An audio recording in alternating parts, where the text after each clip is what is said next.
and unchanging. May they prove for you, as they have proven to so many others, a sure key to a fat purse, larger bank balances, and gratifying financial progress. Lo, money is plentiful for those who understand the simple rules of its acquisition. 1. Start thy purse to fattening. 2. Control thy expenditures. 3. Make thy gold multiply. 4. Guard thy treasures from loss. 5. Make of thy dwelling a profitable investment. 6. Ensure a future income. And 7. Increase thy ability to earn. Hey guys, so today we're going to be doing a book summary, detailed book summary on The Richest Man in Babylon. One of my favorite books that I read every single year. And so far, the last 3 years, I haven't missed a year. And it's a basic book. It's something that you should be visiting until you master it. It's something that you should be continuously reading until you've hit about 15 times. Why? Because the average person only retains 10% of what they hear or read for the first time. So this book is it's good. And in life, if you keep having the same problems, it's because you haven't learned the lesson. So this book is really relevant for me right now because there's so many good principles that are basics. When I first started reading audiobooks, I read Richest Man in Babylon, and it is such a good book, guys. Let me just give you a little summary here, and I'm going to drop the link below. You guys can buy it. I like the audio version. There's The Richest Man in Babylon in action. In action. That's the one I like because it has the old school story, and it also shows the newer modern application. So good, and it's connected. So let's go over some of these principles in the book. The 7 cures for a lean purse, okay? Now they call it a purse, and it's kind of weird, I get it, but back then they would hold a little purse and they'd have coins and gold and silver, and nowadays we have fiat. But again, there's a lot of principles here that are timeless, which is what I do. We study principles because those are timeless. Now, with the 7 cures, we'll talk about that first, and then what we're going to talk about next is the 5 laws of gold, and then application, how you can apply it, okay? So, going to the 7 cures, it's called Start Thy Purse to Fattening. Weird, right? But what it means is you want to save at least 10% of your income. There's a principle in this book that is timeless. It's called pay yourself first. Okay? Pay yourself first. Now, what does that mean? What does that mean? Well, that means that people are quick to pay everyone else, their landlord, their cousin, their bills. And then the traditional model is pay everything else, and then what's left over you keep.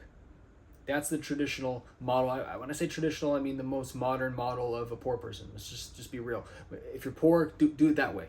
Now, if you want wealth, you have to really focus and prioritize for the rest of your life that you got to pay yourself first, because you are the most important investment in your life.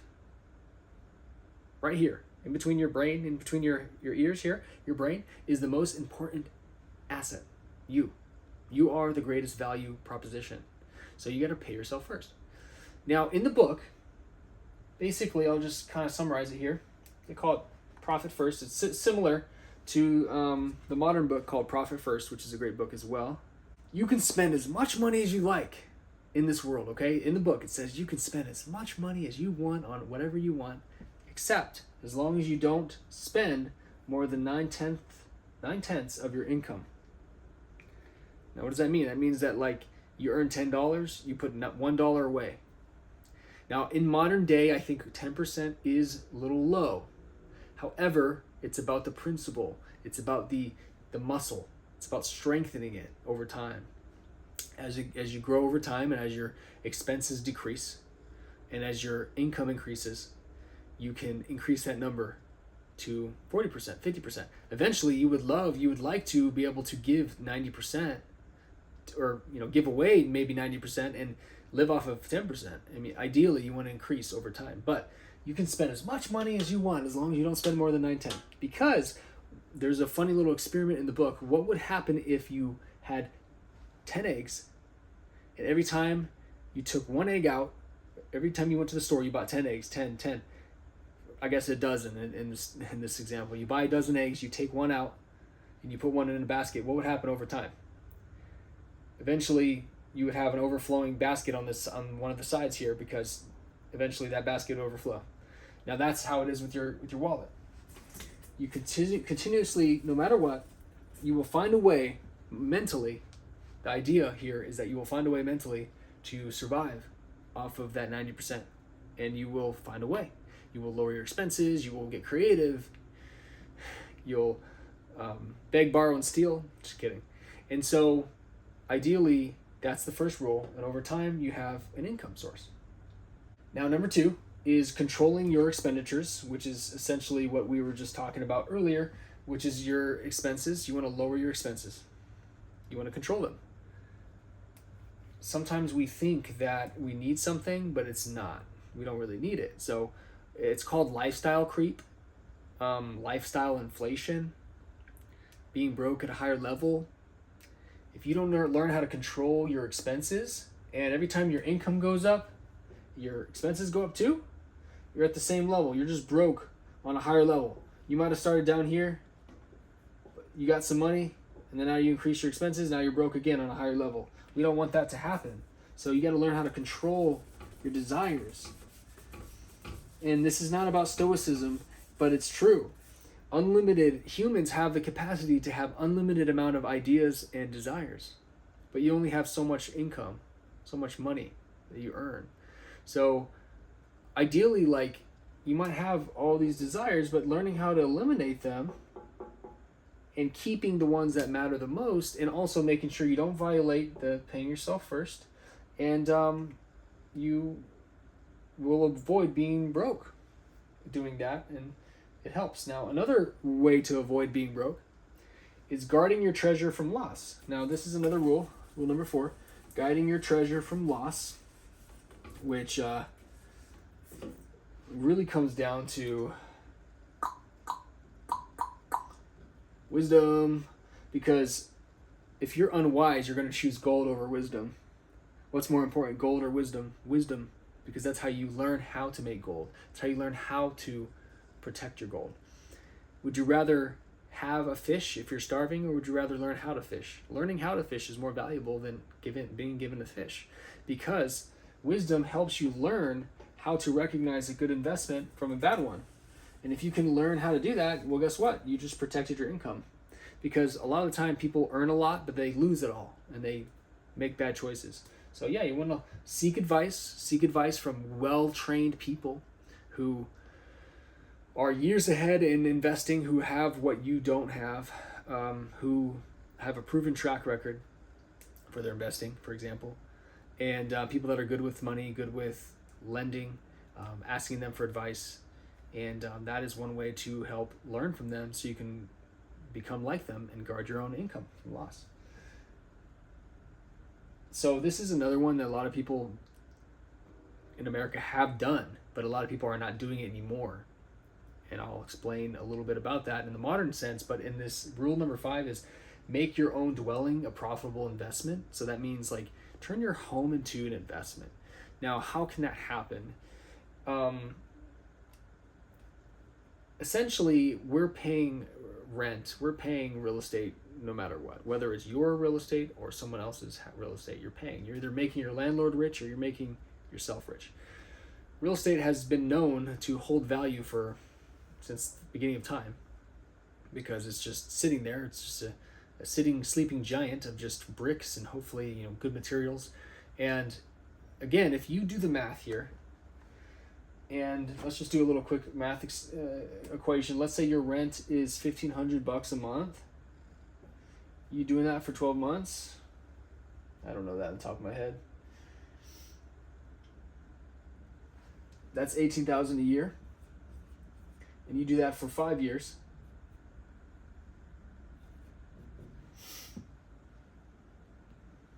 You just spent $90,000. $90,000 making your landlord rich. All the money you spent for rent, it's now in their pocket. If you would have just found a way, because you got to pay rent anyway, to just buy a house and have your mortgage payment the same, times 12 months equals 18,000. equals $90,000 of equity into your pocket. That means that you would have paid down your mortgage over time, and you would have put $90K towards that mortgage instead of someone else's mortgage. So essentially, there's more benefits of ownership. Now, I understand both sides. I understand that renting is great. I mean, you don't have to do repairs. You don't have to cut the grass. Like, I understand that. But ultimately, look how much wealth you're throwing away. Like, pay somebody to cut the grass. Figure that out. Budget it in. Or another reason, too, is having a house is you can do things that you can't do while you're renting. You could put tenants in place to cover your income. You could have a wife and have a garden and potentially have your wife and children and growing food off the land. You can make modifications. There's so much stuff you can do owning than renting. So one of the rules here is turning your house into a profitable investment, and over time, you increase your wealth. Another rule here, we're almost done with the rules here, but is ensuring a future income. Basically just planning for your retirement. Now, a lot of people in our modern day do that pretty well. They don't do the other steps well, but they do plan for their retirement. But essentially, you want to have systems built that can pay you in the future. Annuities, insurance, whole life cash value insurance, or passive income and businesses, to where they can pay you in the future, and have storage of wealth for you in the future. And because a good man gives an inheritance to his children's children, and a good man will take care of his family if he passes on to the darkness. Now, in the book it talks about that, but essentially, if you pass away, you want to leave something for your family. So that's ensuring a future income. And now, number 7 is increasing your ability to earn. Invest in yourself. Like I said, the best investment is right between your ears here, because skills equals income. The more skills you have, the more income you're going to make. So if your income is very low, it just means your skills are low, and that can be changed. That can be fixed by maybe going into sales. You can have leadership, business acquisition, buying businesses. Essentially, you either buy a business and it gives you cash flow, become a leader and motivate others and add value and put money in your pocket, and then sales, everything's sales. And either way, you want to increase your skills if you have a lower income, but ideally, you want to increase your income every year. Ideally, as time goes on, your income increases. Why? Because we have something called inflation in our modern day, which the more money they print, the more they devalue the dollar, the more that what we earned last year is not as valuable or doesn't have as much purchasing power as this year. If the dollar goes down 20% a year, which I think it's 18 to 20%, they're going to tell you it's less than that, but nah, I think it's 20. It all depends, of course, on many different factors. If the dollar goes down 20%, you earned $90K last year. Basically just minus 20% equals $72K of buying power.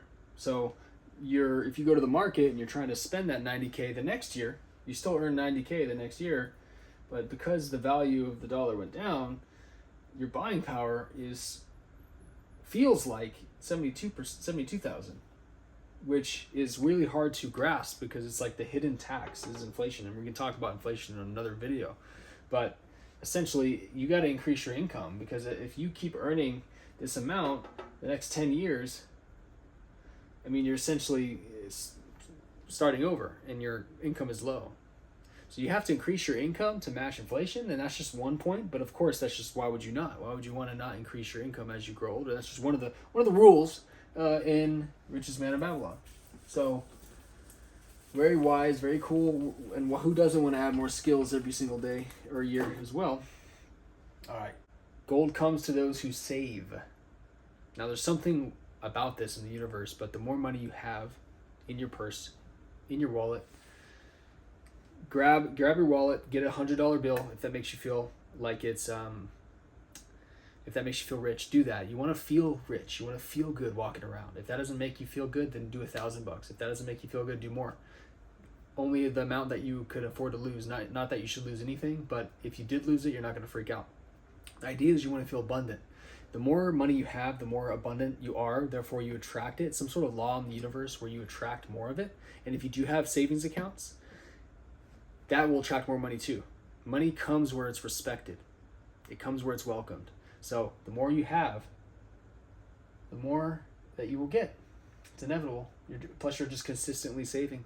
So the more you consistently save, the more that you grow, and the more investments that you earn, the more you save from that, and you pay yourself 10% of that. It keeps growing. And that leads me to number 2, because as you are investing your gold in your investments, it's continuously working for you. And what does that mean? When someone says, put your money to work and have it earn money for you, what does that mean?